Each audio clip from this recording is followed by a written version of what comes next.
Kurang leko ke.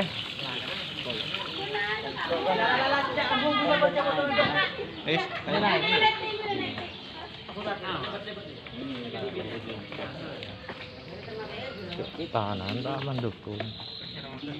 Mana jauh. Zapen kita melibarin. Yuk. Ayo, angkat. Maju.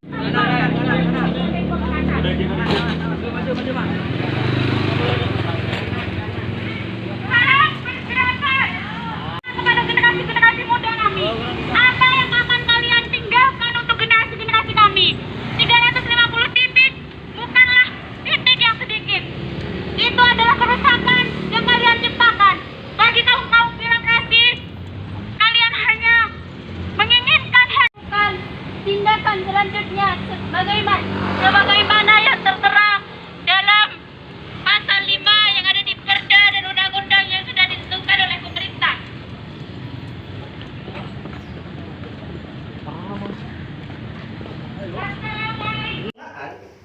Itu hanya diperuntukkan untuk 2 desa, yaitu satu desa Angsana dan yang kedua desa Perengat Laut.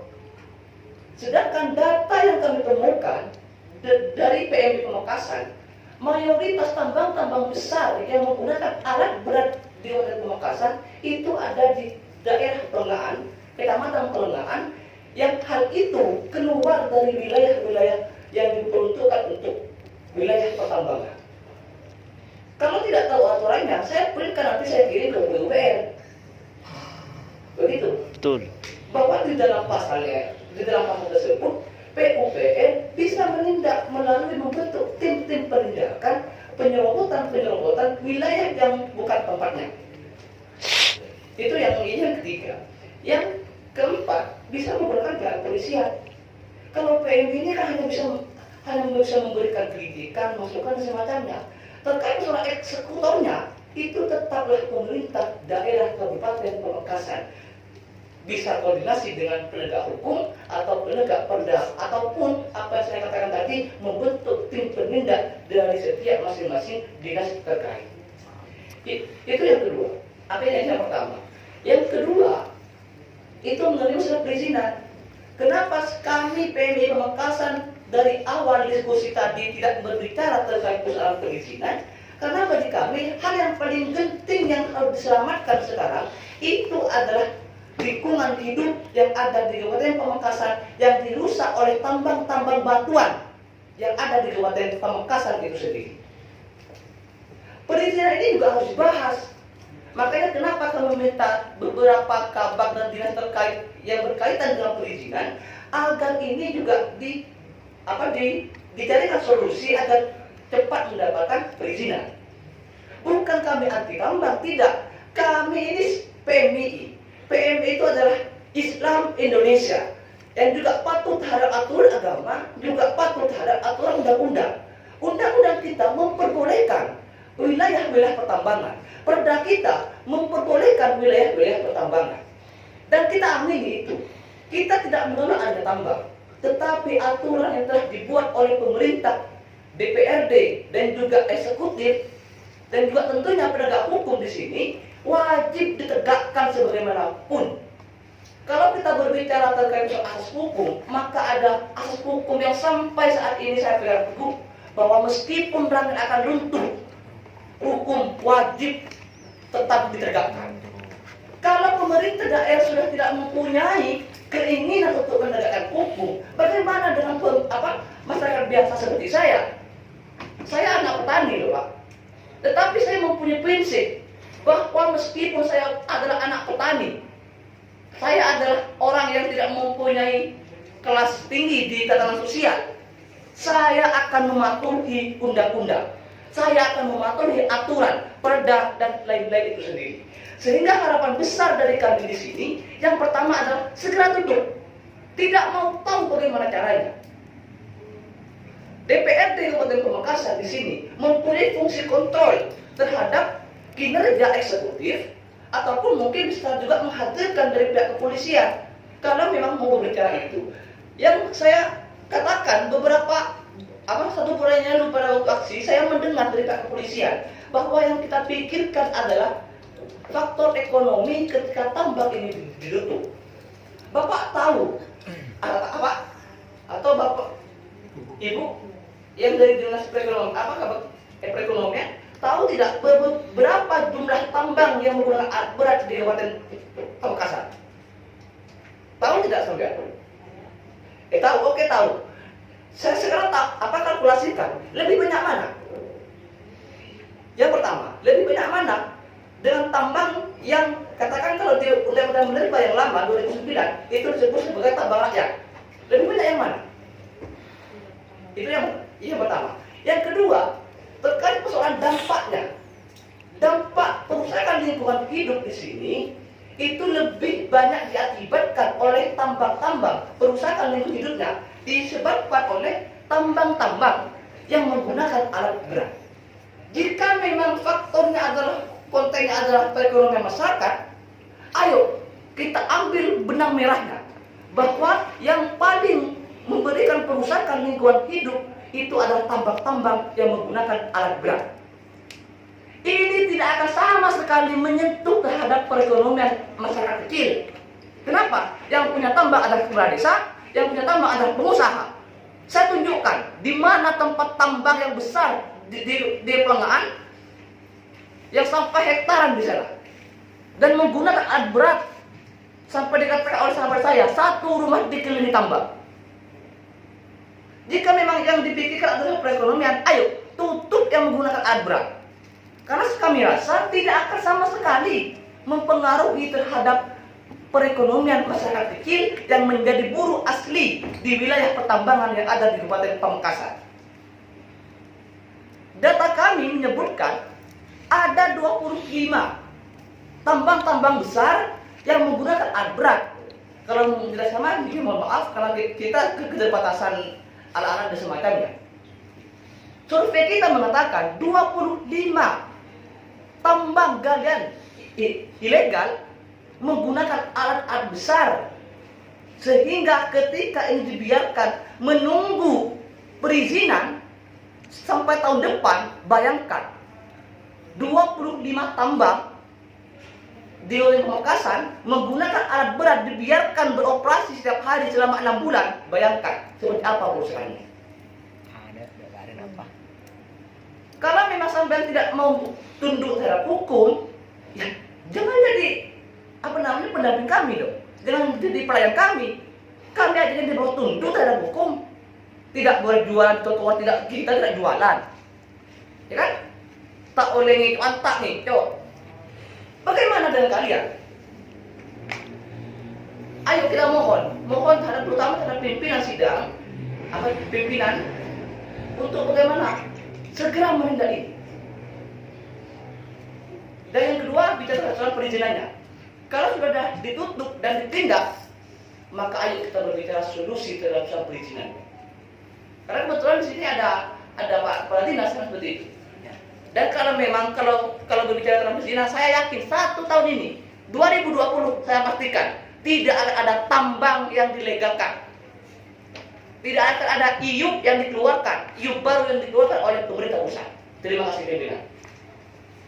Oke, terima kasih sahabat dan sahabat sekalian, Bapak Ibu sekalian. Jadi inti persoalan tadi yang diinginkan oleh sahabat-sahabat PMI adalah bagaimana kemudian ada penindakan dan penutupan. Intinya kan itu, ya. Sementara persoalan-persoalan lain itu tadi yang disampaikan sahabat-sahabat PMI ini tidak anti tambang, kan begitu ya. Kemudian dampak ekonomi yang diakibatkan ketika tambang ini ditutup seperti apa? Ini sebenarnya juga harus menjadi pokok pikiran kita bersama.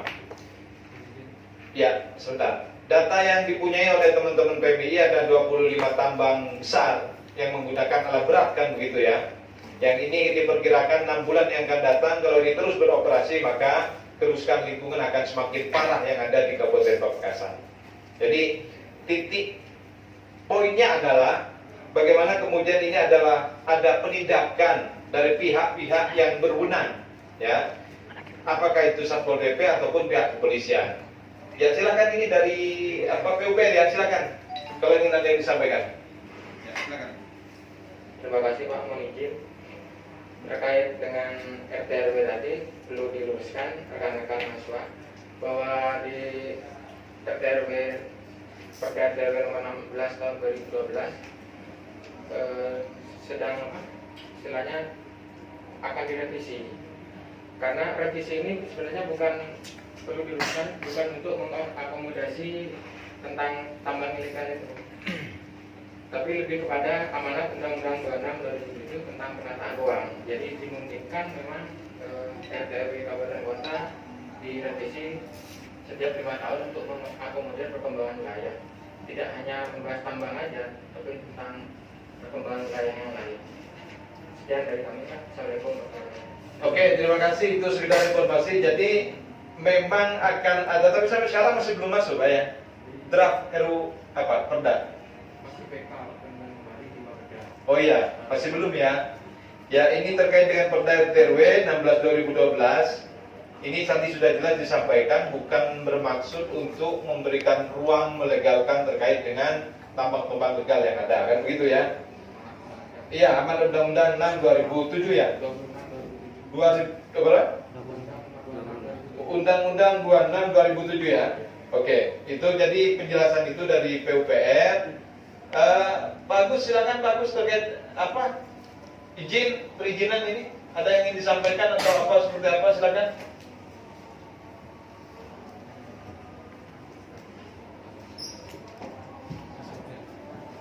Azan ya. Break dulu ya, sahabat-sahabat sekalian. Oke, break sebentar.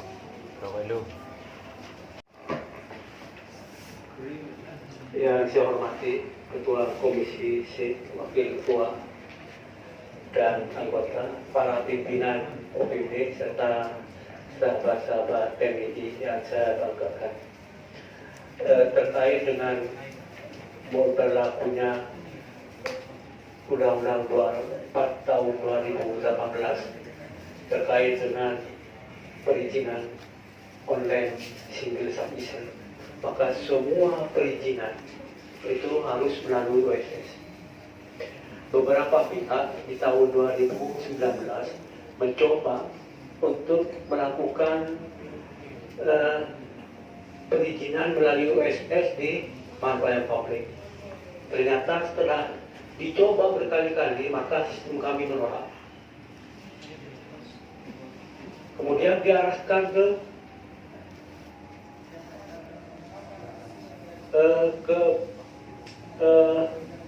Bakorwil, karena di Bakorwil itu ada pelayanan publik yang barangkali bisa juga untuk melayani OSS. Ternyata sistem yang ada di Bakorwil menolak,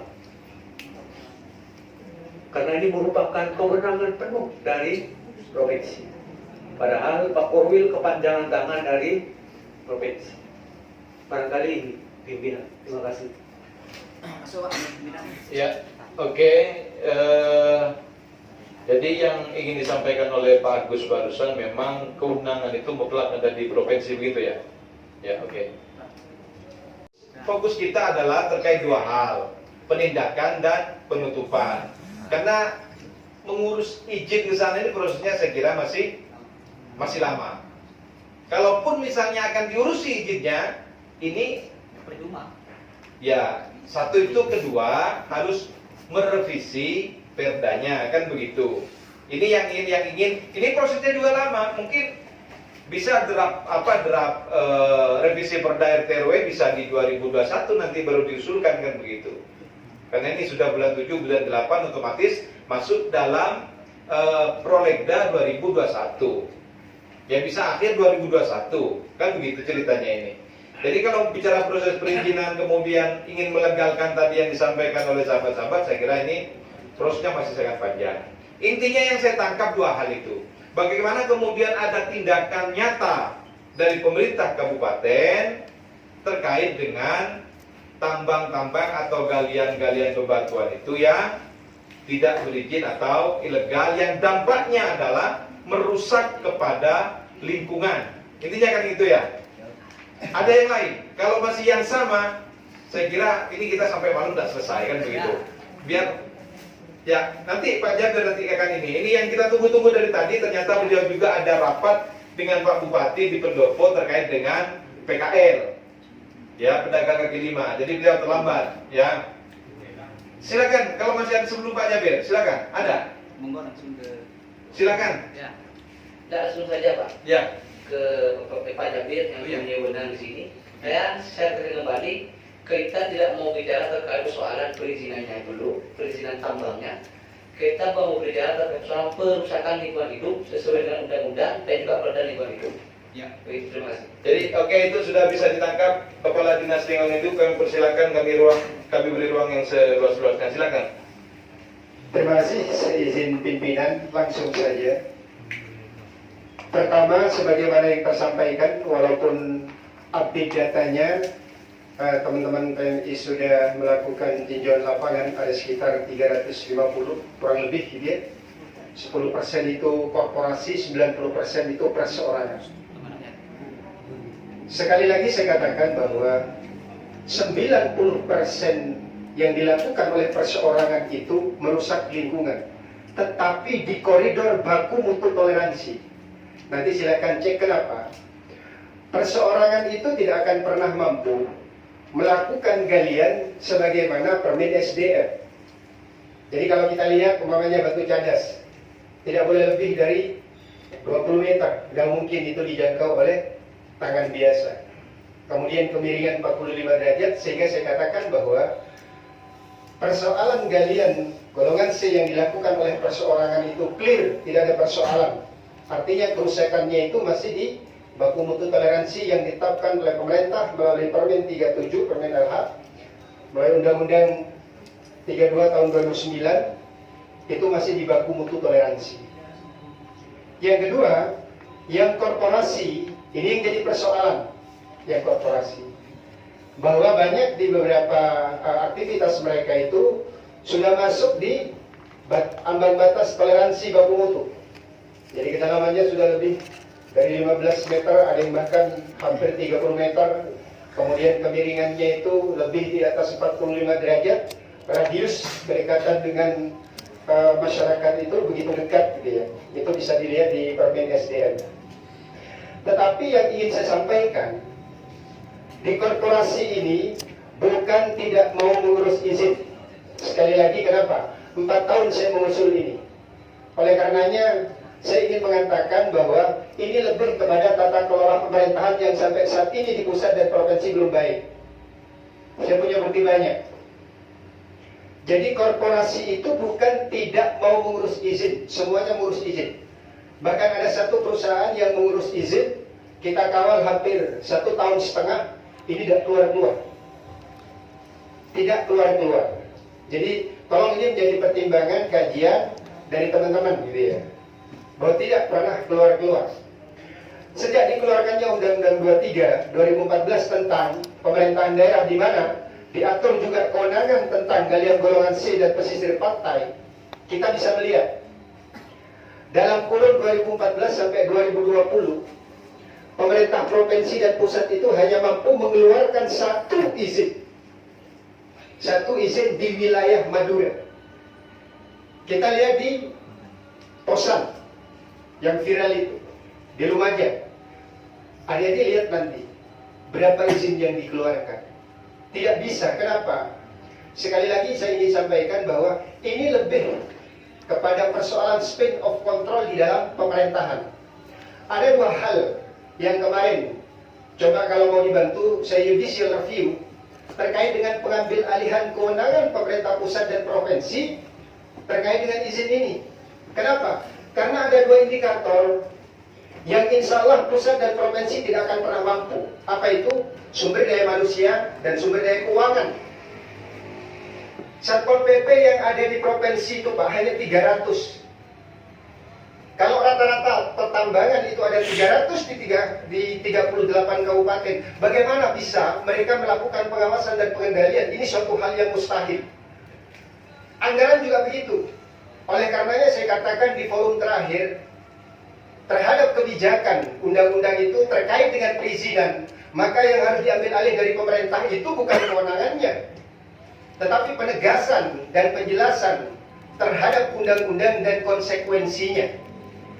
Kalau ini tetap dilakukan, Saya yakin sampai kiamat tidak akan pernah keluar izin ini. Nggak akan pernah. 4 tahun saya ngawal izin ini. Ini yang ingin saya sampaikan. Walaupun mereka sudah masuk ambang batas baku mutu toleransi. Yang terakhir yang ingin saya sampaikan, DLH selama ini lebih kepada hal yang substansi. Sebagaimana yang telah kami lakukan pendampingan sejak adanya SDA sebelum dilimpahkan ke perekonomian. Apa yang dimaksud substansi? Ini tolong menjadi perhatian dari adik-adik sekalian.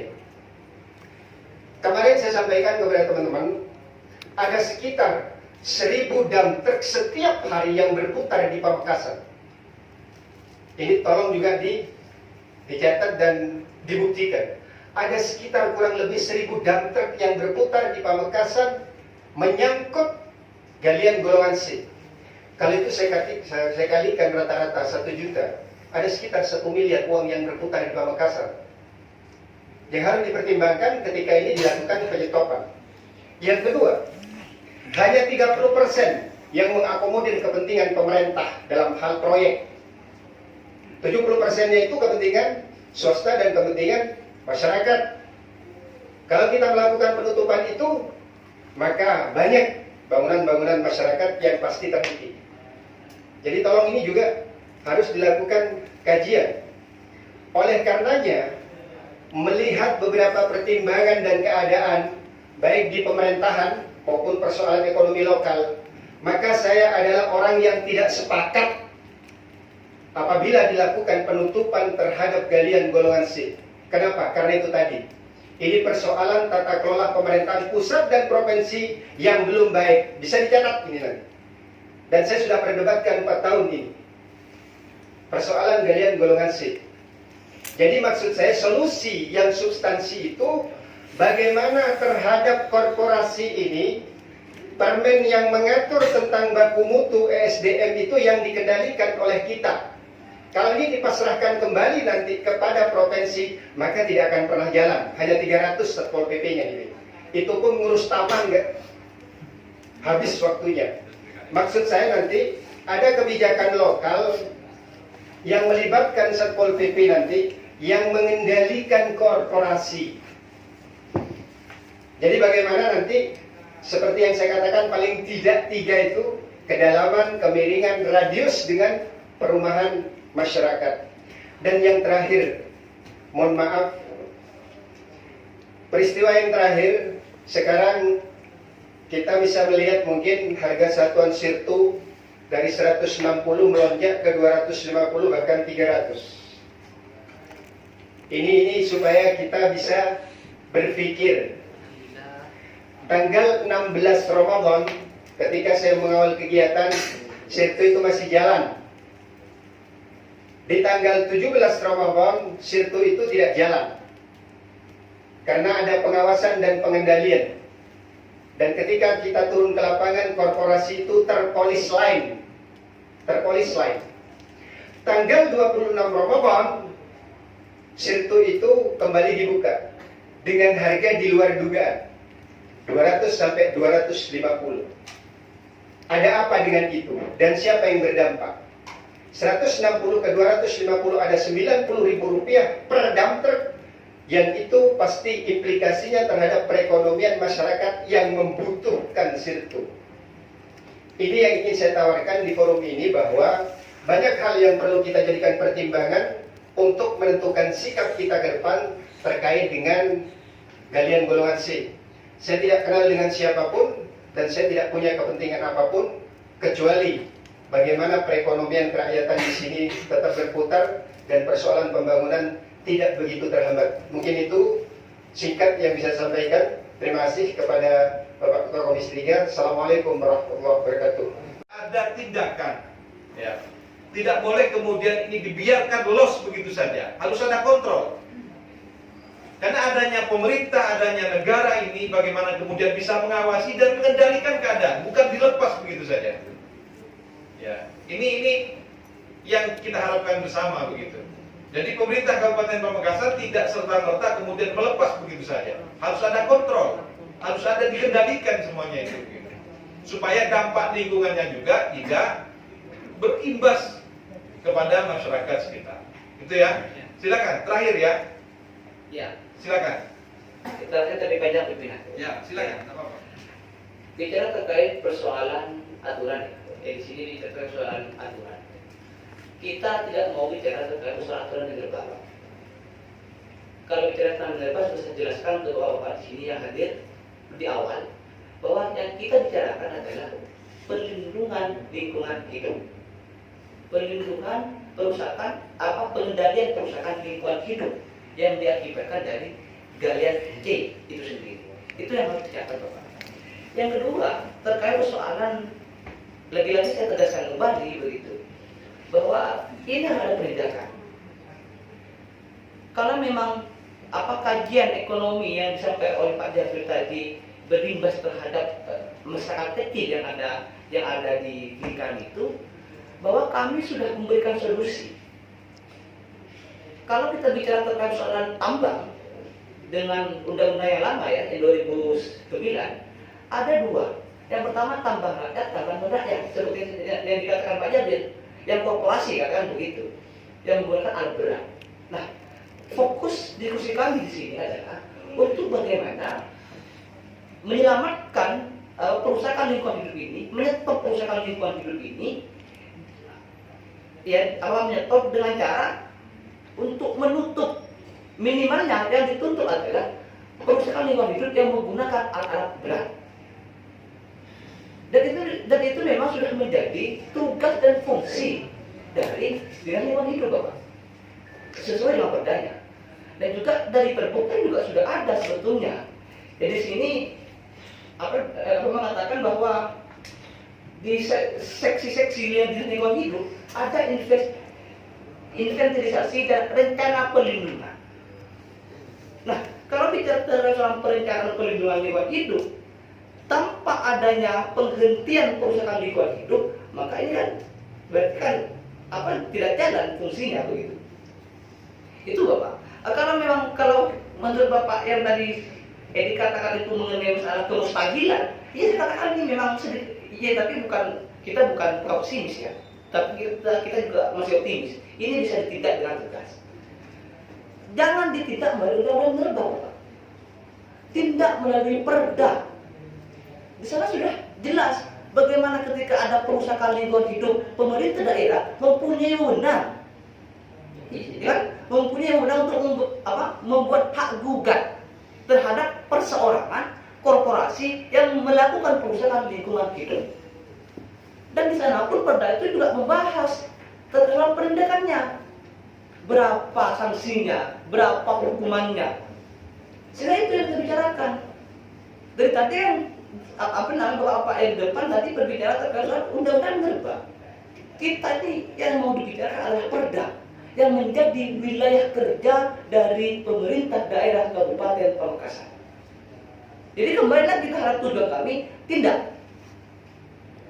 Jangan yang menggunakan alat yang tradisional kalau memang perhitungannya adalah ekonomi masyarakat. Tapi tindak yang menggunakan alat-alat berat. Karena kalau ini dibiarkan dalam waktu berapa bulan atau bahkan 1 tahun seperti disampaikan oleh Pak Ketua tadi, ini tidak akan selesai kerjanya mungkin sampai akhir 2021. Bayangkan 2 tahun dibiarkan menggunakan alat berat, bagaimana perusahaan lingkungan hidup yang diakibatkan dari alat-alat berat ini. Terima kasih. Oke ya, masih ada? Berbeda ya? Iya, berbeda. Ya oke. Terakhir ya. Insyaallah terakhir, Pak. Oh ya oke, terima kasih. Silakan. Assalamualaikum warahmatullahi wabarakatuh. Terkait persoalan penindakan perusahaan lingkungan hidup, seakan-akan Kabupaten Pamekasan, terutama terkait mau cuci tangan, lepas dari masalah yang pertama, lalu menciptakan masalah-masalah yang baru seperti perombakan RW gede semacamnya. Padahal kalau kita berbicara terkait persoalan undang-undang lingkungan hidup, bicara tentang perda, kalau memang Pemkab merasa tidak memiliki wewenang, ada perda yang mengatur terkait persoalan penindakan perusahaan lingkungan hidup itu sendiri. Sehingga langkah yang dilakukan oleh pemerintah daerah itu seakan-akan mau lari dari tanggung jawab awal terkait persoalan tindakan tegas yang yang harus dan segera dilakukan oleh pemerintah daerah itu sendiri. Kalau mau bicara pasal, jelas dalam pasal 5 dalam Perda Perlindungan dan Pengelolaan Lingkungan Hidup bahwa tugas dan fungsi dari Dinas Lingkungan Hidup itu menjaga dan menindak ketika ada sesuatu ataupun orang dan lain-lain ketika melakukan perusahaan lingkungan hidup. Tentunya di sini ada beberapa tahapan yang harus dilakukan, mulai dari penindakan internal dari Dinas Lingkungan Hidup atau bahkan bisa menggunakan dari Satpol PP selaku perda itu sendiri. Itu yang pertama yang menjadi catatan kami. Yang kedua, apakah Bapak Ibu mendengar terkait persoalan edaran Menteri SDA bahwa 6 bulan pasca diundang-undangkannya Undang-Undang Minerba, 6 bulan pasca diundang-undangnya Undang-Undang Minerba nomor 3 tahun 2020, pemerintah daerah, pemerintah Jawa Timur tidak boleh memberikan izin dan mengeluarkan izin, dan hal itu dan perizinan tersebut juga diambil alih oleh kementerian itu sendiri. Sehingga kalau memang kita mau bicara terkait soal perizinan pelegalan, masih jauh Pak. Tahun 2020 saya pastikan tidak akan ada tambang yang akan dilegalkan. Sehingga kita harus fokus bagaimana kita berbicara terkait persoalan penindakan dari perusahaan itu sendiri. Bisa menggunakan Dinas Lingkungan Hidup melalui perdanya, bahwa dalam perda dikatakan bahwa Dinas Lingkungan Hidup mempunyai wewenang menindak dengan internal dari Dinas Lingkungan Hidup. Yang kedua, yang saya katakan tadi bahwa Pamekasan, Kabupaten Pamekasan itu mempunyai Satpol PP. Masa Satpol PP cuma keras terhadap orang-orang kecil? Ya, pedagang kaki lima dibubarkan. Sebetulnya UMKM dibubarkan dan lain-lain. Masa membubarkan dan menutup tambang yang ada di Kabupaten Pamekasan? Itu kan tidak bisa, kan begitu. Kalau memang kita mau berbicara terkait soal dampak ekonomi yang dirasakan oleh masyarakat, saya kan tahu berapa orang buruh asli yang ada di wilayah pertambangan yang ada di Kabupaten Pamekasan. Tahu nggak kalian? Hanya seberapa? Dan yang merasakan kue-kue dari tambang ilegal yang mengakibatkan kerusakan lingkungan hidup itu sendiri adalah orang-orang middle class minimalnya. Orang sandi atau bersandi tambang. Begitu berbeda. Sehingga kita pengennya tidak langsung membahas terkait soal perizinan. Ini kan membuka persoalan lain. Yang paling utama yang harus kita selesaikan sesuai dengan tuntutan awal PJPM Pamekasan bahwa tambang ilegal yang ada di Kabupaten Pamekasan yang mengakibatkan kerusakan lingkungan hidup itu wajib semuanya ditutup. Tidak ada alasan lain. Apakah nunggu perizinan dan semacamnya? Bayangkan 6 bulan loh tidak ada perizinan sekarang. Tidak boleh melakukan perizinan. Sehingga waktu 6 bulan itu merupakan waktu yang sangat panjang sehingga mengakibatkan perusakan lingkungan hidup semakin parah di Kabupaten Pamekasan. Itu terima kasih BBK. Saya mohon maaf dalam hal ini saya berbeda dengan Pak Jabir ya. Jadi kita tidak bisa menganalisa suatu persoalan itu hanya didasarkan kepada persoalan-persoalan ekonomi. Betul. Ini kemudian didasarkan kepada persoalan ekonomi, Pak. Jadi kaki lima misalnya ya, kita nggak bisa menertibkan kaki lima itu. Karena bagaimanapun juga mereka nuntut supaya mereka bisa hidup seperti itu. Tapi tidak bisa juga atas dasar mereka bisa hidup, mereka bisa berdagang di mana saja. Oleh sebab itu kajian itu menurut saya harus menyeluruh. Kajian itu harus menyeluruh dari aspek ekonomi, aspek kerusakan, termasuk juga aspek-aspek yang ditimbulkan bagi keadaan generasi kita di masa depan. Seperti itu. Memang ya seperti disampaikan oleh Pak Jabir, 1000 trip setiap hari sekian. Nah, kalau berbicara seperti itu, saya kebetulan Pak, rumah saya di sana Dejit. Masya Allah. Di sana tengah itu ada penambangan batu kemarin itu sebulan. Saya tanyakan sama orang-orang Cimorening itu, 1 bulan 2000 lebih truk batu yang diangkut. Pakai Hitachi semua itu. Saya tidak bisa berbuat apa-apa juga kalau sudah kayak gitu. Karena tugas saya itu apa? Nanti bisa rusak, malah rusak semuanya seperti itu. Dan dalam jangka panjang bisa jadi air di tempat saya, di sekitar saya habis. Kenapa? Karena lingkungannya sudah nggak, sumber-sumber mata air itu kan habis itu. Karena lingkungannya rusak, yang asalnya hutan sekarang itu menjadi tanah gundul seperti itu. Nah terus kemudian mungkin ini yang perlu dijawab. Ini yang perlu dijawab. Jumlah penambang di Kabupaten Pamekasan yang punya izin itu berapa? Tidak ada. Kalau tidak ada, berarti ilegal semua. Kalau misalnya ilegal semua, nah kita harus berbuat apa? Undang-undang berlapis, Pak. Kita harus, ini kayak Pak Jabir yang jawab. Berarti kan ilegal semua. Kalau ilegal semua, kita harus berbuat apa? Kalau misalnya harus ke Jawa Timur, ayo ke Jawa Timur. Nggak apa-apa. Itu. Karena ini kan alasannya kan persoalan pertambangan galian C ini tanggung jawabnya provinsi seperti itu. Jadi ini bulat Pak. Nanti pas Jawa Timur bilangnya begini, nah kata yang Pamekasan begini, dibawa terus jalan seperti itu. Orang bergerak, orang berjalan tidak didasarkan kepada undang-undang. Jangan betul ngalakar betipi, ngalakar betipi.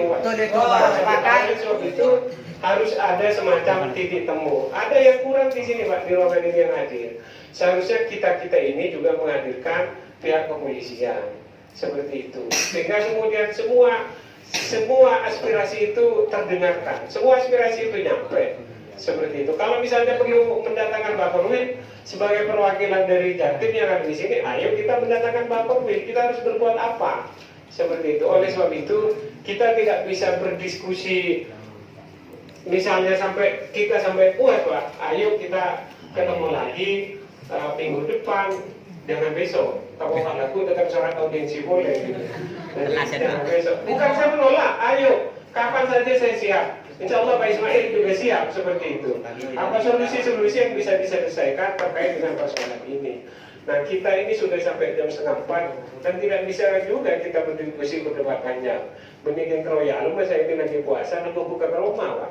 Jadi itu maksud saya. Dan rumah saya 1,5 jam dari sini perjalanan. Saya kira itu. Terima kasih. Assalamualaikum warahmatullahi wabarakatuh. Waalaikumsalam warahmatullahi wabarakatuh. Jadi begitu sahabat dan sahabat sekalian, kita tidak bisa tuntas audiensi cukup sekali ini ya. Maaf Presiden. Ya. Ini belum ada yang dijawab. Iya, kita lagi dijawab. Tenang saja sahabat. Ya, saya berjanji begini. Saya dalam waktu dekat nanti setelah Idul Kurban ini, saya akan mencoba nanti kita undang semua bapak dan ibu ini yang hadir, plus ke pihak kepolisian dan pihak Pak Korwil. Pendamping Pak Firman dicatat ya, nanti cari agenda yang kosong di sela-sela jadwal BAMUS. Jadi nanti siapkan, silahkan hasil temuan sahabat-sahabat sekalian dipaparkan ke teman-teman kepolisian dan juga ke Pak Korwil sebagai perwakilan dari pemerintah Provinsi Jawa Timur. Ya, jadi nanti kita di ruang paripurna lebih banyak lagi, tidak apa-apa, silakan. Dapat 100 orang, 200 orang silakan. Ya. Kita dengan catatan sahabat-sahabat sekalian, kita akan mencari titik temu bersama, ya, dengan niatan bahwa kita tidak akan menghilangkan nilai usaha masyarakat kecil hari ini yang mereka bekerja, makan, menyekolahkan anaknya, memondokkan anaknya, dari mereka mencakul bebatuan. Tidak sama sekali. Ya, itu perlu dicatat. Tetapi bagaimana kemudian apa yang dilakukan, yang dikerjakan, semuanya itu ada dampak ekonomi, kemudian tidak merusak lingkungan yang parah begitu ya. Ada pertanggungjawaban lah kira-kira begitu. Setelah misalnya ini dilakukan pengerukan, apa kewajiban misalnya dari mereka yang melakukan itu untuk kemudian melakukan apa istilahnya reklamasi ya, bukan ya, begitulah kira-kira. Pak Jabir silakan. Ya singkat tadi yang disampaikan oleh sahabat-sahabat. Baik, pertama dari yang terakhir, izin tidak terbit bukan karena tergali. Jadi tolong digarisbawahi, izin tidak terbit karena Pamekasan tidak punya zonasi wilayah pertambangan rakyat. Tidak punya. Yang dibiarkan berarti. Yang kedua, Karena persyaratan yang ditetapkan oleh pusat dan provinsi di luar logika nalar. Apa itu? Rona yang diinginkan oleh mereka itu rona alam awal. Itu mustahil. Harusnya rona itu rona existing saat ini di saat kita mau nambang. Karena kita tidak terlahir di zamannya Adam. Itu yang kemarin saya suruh rubah. Nanti ini dicek. Jadi rona awal itu mereka menginginkan rona awal alam. Nggak mungkin. Yang ketiga, tadi terkait reklamasi atau pemulihan pasca tambang, mereka tetapkan 25% dari kalkulasi eksplorasi. Saya katakan, itu bisa diturunkan sambil melihat potensi kerusakan yang mereka lakukan, baru di grade. Artinya kalau ada asumsi 10 miliar, kita harus bayar 2,5 miliar dulu, belum apa-apa gitu. Memang ini dalam rangka konteks pengembalian pemulihan lingkungan. Ini persoalan persyaratan. Nanti itu bisa dicek. Yang kedua, Pak Jaber tidak pernah mundur. Kapanpun sampai siapanpun. Saya adalah orang yang siap menerima konsekuensi, bahkan jabatan saya lepas hari ini, saya tidak pernah kecewa. Siap. Artinya apapun itu, saya akan tetap kawal. Tugas saya adalah pengawasan dan pengendalian lingkungan. Pernah tidak melakukan? Iya, berkali-kali. 2015, 16, ketika masih ada SDA, saya merekomendasikan kerusakan lingkungan termasuk yang di Pelumpungan untuk bisa ditindaklanjuti oleh Satpol PP. Satpol PP kemudian ke provinsi. Rapat hampir 10 kali di provinsi dan di sini yang dihadiri Satpol PP, nggak ada ujung pangkalnya. Rapat bolak-balik. Sampai kemarin itu mau terjadi carok di sekitar Larangan dan 2017, kalau tidak keliru saya, persoalan tambang bata itu kita yang merekomendasikan. Tetapi tidak selesai. Kenapa? Karena kita tidak punya hak eksekusi. Kita hanya merekomendasikan. Itu yang sering, semuanya ada datanya di kita. Karena kita rutin melakukan pengawasan dan pengendalian dan memberikan rekomendasi. Kemudian yang selanjutnya, terkait dengan apa yang disampaikan kajian itu, jadi saya lebih kepada seperti yang saya katakan tadi, bukan tidak mau ngurus izin. Kasus 2016 di Larangan yang rapat awalnya itu di Kecamatan Larangan, kami mengawal beberapa perusahaan sebelum OSS untuk mengurus izin, tapi nggak selesai-selesai. Itu yang jadi persoalan. Oleh karenanya sepakat kalau nanti ini berlanjut, kemudian kita ke provinsi sama-sama, ayo buktikan bener enggak bahwa kita ini ngurus izin tidak bisa-bisa, nggak selesai-selesai. Itu persoalan yang paling mendasar, sehingga kita lebih mengajak kepada kabupaten, ayo yang substansi saja. Buat tim, pastikan umpamanya korporasi ini umpamanya di Bukabat, mana umpamanya tambangnya Sipulan, berapa hektar itu milik tanahnya. Kita tentukan titik radiusnya, kita rekomendasikan kedalaman dan kemiringannya. Walaupun ini kalau berbicara norma hukum, kita salah, Pak. Tetapi tidak ada jalan lain. Kalau kita mau intervensi sebelum melakukan penindakan, ini harus kita lakukan.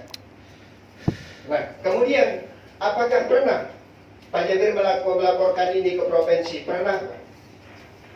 Di 2017 kita melaporkan. Tim Gakum melakukan tindakan, akhirnya ini terproses. Turunlah tim ke sini. Lagi-lagi di polis lain waktu itu. Setelah di polis lain, selesai juga tidak ada. Artinya solusinya mau apa gitu, sehingga implikasinya tetap ke kita. Kasus polis lain ini 3 kali di zaman saya, Pak. Harusnya setelah polis lain mereka itu semangat gitu ya, untuk kemudian mengurus izin. Atau pada saat di polis lain itu harusnya sudah final kita ini. Tidak lepas begitu saja. Artinya kalau ini memang mau dilakukan penindakan, 2017 itu seharusnya sudah dilakukan penindakan gitu, atas laporan-laporan yang kita sampaikan, karena kita tidak punya kewenangan untuk melakukan penindakan. Apa benar? Nanti tanya kepada pemilik usaha. Pernah tidak mereka di Polis Lain 2017, kemudian 2018, 2019, dan terakhir ini 2020? Iya. Atas siapa itu? Salah satunya, walaupun tidak semua, laporan kita ke tim penegakan hukum terpadu yang di dalamnya ada unsur kejaksaan dan kepolisian yang dimiliki oleh Provinsi Jawa Timur. Mungkin itu, Pak. Terima kasih. Oke, terima kasih sahabat dan sahabat sekalian, Bapak Ibu sekalian. Saya kira cukup ya. Pak, ini belum dijawab, Pak. Iya, yang apa itu? Terkait sama perda. Oh ya, penegakan perda maksudnya. Iya, bukan dipenegakan. Di sini pasal 73 itu Ya. ada hak gugat pemerintah daerah. Oh ya, oke. Itu Yang pertama. Pak Kepala Dinas, hak gugat. Ada ya. dua, Pak, ini, Pak, yang belum Ya. dijawab. Yang itu sesuai dengan yang seharusnya sesuai dengan wewenang dengan Dinas Lingkungan Hidup, yaitu penegakan hukum lingkungan hidup. Yang itu dipertegas juga berbicara terkait persoalan pemurnian istilahnya, pemurnian lingkungan hidup yang dirusak oleh perseorangan ataupun korporasi itu sendiri, begitu. Ya, oke ya. Kalau jawab semalam sekali nanti kan nggak ada lagi kegiatan audisi lagi ya. Panjang nanti. Oh, panjang Pokoknya, juga. Oke. kalau semalam bisa kita, Pak. Ya, oke. Silakan Pak Kepala Dinas, silakan. Jadi tadi saya sudah katakan, wasdal yang kita lakukan, kemudian kita sampaikan ke Gakum itu dalam rangka hak gugat. Dalam rangka kita melakukan hak gugat. Kenapa? Karena SOP dari standar gugat yang harus dilakukan oleh kabupaten terhadap perusakan lingkungan itu jalurnya di tim Gakum. Kenapa ke tim Gakum? Karena harus ada justifikasi terhadap asumsi kerusakan lingkungan. Karena bahasa gugat kita itu dugaan kerusakan lingkungan. Ini sekaligus menjawab kenapa saya berbicara undang-undang minerba. Karena parameter baku mutu itu ada di pemangku kewenangan. Jadi kalau saya mau menilai baku mutu kerusakan lingkungan terkait galian golongan C, subsistem umpamanya, batu bata atau mungkin sirtu, saya tidak bisa membuat sendiri. Siapa yang membuat? Kementerian SDM. Bahwa kalau batu demikian. Dan itu yang kita jadikan parameter bahwa telah melampaui baku mutu. Tetapi itu hanya narasi akademik untuk menjustifikasi ini benar-benar telah melampaui baku mutu dan sah untuk digugat. Maka tim provinsi tadi saya katakan tim Gakum yang di dalamnya ada unsur kepolisian, ada unsur kejaksaan dan akademisi yang membidangi itu, bahkan ada LSM bidang lingkungan, itu nanti yang menjustifikasi. Ketika ini clear benar-benar, maka prosesnya itu mereka lakukan apakah pembinaan, sanksi administrasi, atau mungkin sanksi pemulihan lingkungan, atau nanti akan diserahkan kepada aparat penegak hukum. Jadi sekali lagi apa yang kita lakukan itu dalam konteks hak gugat kita melakukan itu. Terima kasih. Ya. Yang terakhir, Bapak, ini sebagai solusi. Iya. Silakan. Selama ini saya melihat di Kabupaten Pamekasan terkait soal penindakan penyelesaian konflik agraria itu hanya melalui jalur litigasi. Non litigasi itu dimulai oleh PMI dengan cara demonstrasi dan semacamnya. Sehingga harapannya apa ini merupakan solusi, ayo kita lakukan kembali. Sambil lalu PMI Pamekasan akan menggerakkan masa kader PMI Pamekasan untuk demonstrasi, untuk bagaimana penindakan terkait soal perusahaan lingkungan hidup secepatnya ditindak oleh pemerintah Jawa Timur. Iya. Baik, langsung saya jawab ini. Silakan. Kalau itu yang dilakukan 100% kami mendukung, tetapi konteksnya ilegal. Kalau konteksnya adalah kerusakan lingkungan, kita harus turun ke lapangan dulu. Kemudian saya minta bagian ekonomi untuk menyiapkan indikatornya. Saya nanti akan mengukur tentang kedalaman, kemiringan, radius. Kalau persoalan ilegal, saya mendukung 100%. Ya. Tetapi kalau konteksnya adalah kerusakan lingkungan, ayo baku mutunya yang di bagian ekonomi. Kalau mungkin ada update tentang itu, kita akan turun ke lapangan. Kita akan lihat sama-sama minimal 3 indikator itu yang saya pegang selama ini: kedalaman, kemiringan, dan radius dari rumah masyarakat. Terima kasih. Siap. Oke, terima kasih, cukup ya Ibu Kabak. Ini sepertinya biar sama-sama ke depan. Ini kan sahabat-sahabat PMI ini akan tetap mengawal ini. Jadi ketika apa tadi yang disampaikan Pak Jabir, saya kira itu adalah salah satu solusi saya kira ya. Kemudian untuk melibatkan sahabat-sahabat PMI ini untuk sama-sama turun ke lapangan, melihat fakta, kan begitu ya? Ya, melihat fakta. Seperti apa formatnya nanti silakanlah diatur teman-teman eksekutif ya. Teman-teman eksekutif silakan diatur. Jadi apa nanti akan dilakukan survei tadi apa 3 hal indikator itu yang disampaikan Kepala Dinas Lingkungan Hidup silakan. Tapi saya berharap tidak sepihak. Eksekutif tidak sepihak. Ajalah teman-teman PC PMI ini untuk turun ke lapangan secara bersama-sama. Cek real fakta di lapangan seperti apa. Begitu ya? Setuju ya? Oke. Demikian saya kira. Saya janji kepada sahabat-sahabat sekalian. Tidak. Ini. Apalagi? Permohonan. Ya, permohonan silakan. Permohonan untuk DPRD Kabupaten Makassar. Ya. DPRD Kabupaten Makassar turut andil. Ya. Untuk mengontrol proses penyelesaian konflik agraria yang ada di Kabupaten Pamekasan. Kita kedepannya tidak hanya akan memfollow up terhadap eksekutif, tetapi juga akan memfollow up terhadap DPRD Kabupaten Pamekasan. Bahkan kalau bisa interpelasi tambah. Oke. Jangan hanya interpelasi pemilihan begitu. Terima kasih. Oke, terima kasih itu tambahan ya terbiso ya. Silakan sahabat-sahabat sekalian, Bapak Ibu sekalian, terima kasih atas waktunya. Ini kita sampai jam 4 ini luar biasa hari ini. Permohonan kedua pimpinan sidang. Ya silakan. Permohonan apa lagi? Permohonan kedua pimpinan sidang, kami ke sini punya ketua pimpinan sidang. Ya. Dan kami memohon kita komunikasi karena ini adalah pertama kali dari gerakan mahasiswa yang ada di Kabupaten Pamekasan yang melakukan pengawalan terkait galiansi. Ini adalah PMI Pamekasan. Otomatis pada tahun ini kami punya ketua, dan untuk kunci komunikasi luar dalam tetap mengalir kepada ketua pimpinan sidang. Yeah. Karena apa? Kami juga melihat banyak kepentingan-kepentingan yang di luar masuk pada galian-galiansi ini. Oke. Pimpinan sidang. Terima kasih. Permohonan terakhir saya tegaskan kepada sahabat, Bapak Ibu eksekutif sekalian, Bu Kabak, Pak Kepala Dinas Lingkungan Hidup Satpol PP, satu pintu kepada ketua cabang. Sahabat P.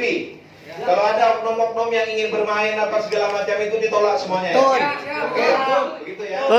Oke, sekali lagi mohon Ibu Kabak sebagai leading sektor ini tadi beberapa hal yang sudah disampaikan, ada survei segala macam. Ini tolong teman-teman ini diajak untuk melihat kondisi cek di lapangan. Walaupun sebenarnya sahabat-sahabat sudah punya data dan sudah mengirimkan tim ke lapangan sendiri kan begitu. Ya.